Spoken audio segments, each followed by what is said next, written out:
তা একটু কফি বানিয়ে শুরু করলাম। আর আজকে না এই কফিটা এখন সরিয়ে দিচ্ছি। আজকের মেনু হচ্ছে আমাদের ভেটকি পাতুরি। তার জন্য ফ্রেন্ডস দেখুন, এতক্ষণ আমার ক্যামেরাম্যান ছিল না বলে আমি একা ছিলাম, করতে পারিনি। মাছটাকে ধুয়ে আমি একটু গোলমরিচ, একটু নুন আর একটু সামান্য হলুদ দিয়ে আমি আরে হাফ লেবুর রস দিয়ে আমি মাছটাকে মাখিয়ে রেখেছিলাম। তো এই মাছটার মধ্যে এখন আমি সর্ষে বেটে নিয়েছি। এইখানে এই যে সর্ষে, একটু পোস্ত, কাঁচা লঙ্কা দিয়ে বেটে নিয়েছি মিক্সিতে। তো এইটা আমি এখন এখানে দিয়ে দেবো। আর এটা এটা হচ্ছে আমাদের মেন গেস্ট, যে পাতুরি খাওয়ার জন্য বসে আছে। ঠিক আছে, কি হয়েছে, খাবি তো? বলছে হ্যাঁ খাবো। যাই হোক, দিয়ে দিচ্ছি একটু টক দই, আন্দাজ মতন দিয়ে দিচ্ছি, কারণ 1 কেজি মাছ। প্রায় বড় চামচের মতন, 2 চামচের মতন টক দই দিলাম। আর সর্ষে বাটা আমার এখানে কিছুটা আছে, আমি আগে নিয়েছি। তো এখন যদি লাগে তাহলে আমি এটা দেবো, নালে দেবো না। আমি এক্সট্রা বেটে নিয়েছি, কারণ পাতুরি যেটা হবে, আর পাতুরির জন্য হচ্ছে লাগবে এরকম এরকম সাইজের কলা পাতা আর সুতলি দড়ি। এই কলা পাতাগুলো ধুয়ে আমি দেখাবো, এটার একটা প্রসেস আছে। চাটুতে বা আগুনে একটু সেঁকে নিতে হয়, তাহলে কলা পাতাটা যখন আমরা মাছটা দিয়ে এরকম ফোল্ড করব, পাতাটা ফেটে যাবে না। এটা আমি দেখাচ্ছি পরে আপনাদের। এই 2 চামচের মতন আমি লঙ্কার গুঁড়ো নিয়ে নিচ্ছি। ঝাল, নুন, টকটা সবার স্বাদ মতন, যার যেরকম ইচ্ছা হবে খাবে। এবার আমি এটাকে ভালো করে মাখিয়ে রেখে দেবো। আগে থেকে তো আমার মাছটা টক, এই হলুদ আর একটু গোলমরিচ, একটু নুন আর লেবুর রস দিয়ে আমি মাখিয়ে রেখেছিলাম প্রায় আধ ঘন্টা মাছটা ধুয়ে। সর্ষে দিয়ে মাখানো হয়ে গেছে। এবারে আমি দিয়ে দেবো একটু তেল। আর আমার মাখানো হয়ে গেছে। এইটা আমি মিনিমাম 1 ঘন্টার জন্য আমি এরকম ঢেকে রেখে দেবো, ম্যারিনেট হবে। তার কলা পাতা ধুয়ে নিয়েছি জল থেকে, এবারে এইভাবে সেঁকে নেব। অনেকে আগুনেও শেখে, জালিতে। আমি আয়রন করব।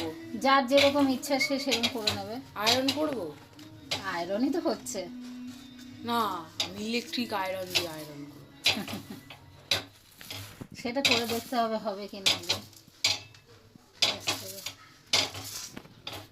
1 ঘন্টা ম্যারিনেট হয়ে গেছে। পাতাগুলো আমি চাটুতে, এরকম করে চাটুতে কাপড় দিয়ে সেঁকে নিয়েছি। আপনারা যা একটা হয় না লোহার স্টিক দেওয়া ফাঁকা ফাঁকা জ্বালনি, সেই জ্বালনিতেও চালুনি টাইপের, ওতেও সেঁকে নিতে পারেন, বা উনুনে আঁচেও সেঁকে নিতে পারেন।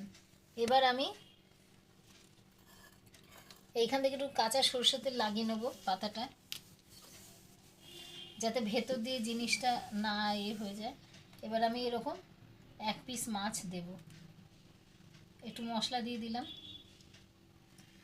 আর এই একটা কাঁচা লঙ্কা দিয়ে দিলাম, আর দিয়ে দেবো আর একটু ওপর দিয়ে কাঁচা সর্ষের তেল।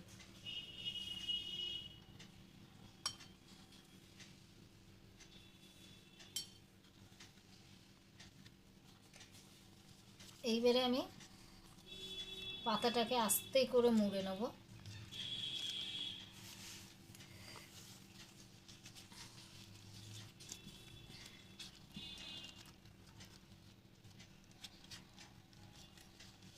আবার এইভাবে মুড়ে নিলাম, দেওয়া হয়ে গেল। এবার একটা কাঁচির সাহায্যে এই সুতোটাকে আমি কেটে নিলাম। এই যে আমার একটা পিস রেডি। এরমভাবে আমি আরও করি নেবো। আমি আর একটা দেখাচ্ছি।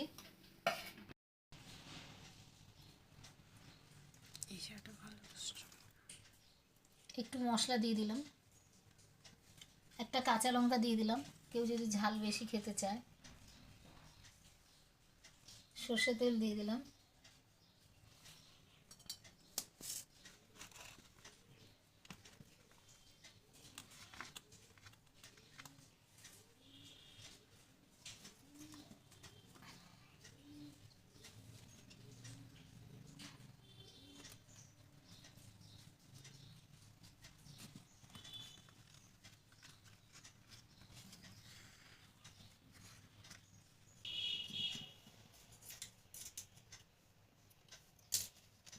এরমভাবে আমি বাকি সবগুলো যা আছে আমি করে নেবো। আমি আপনাদের এই দুটো করে দেখালাম, এরমভাবে আমি করে নেবো। তারপর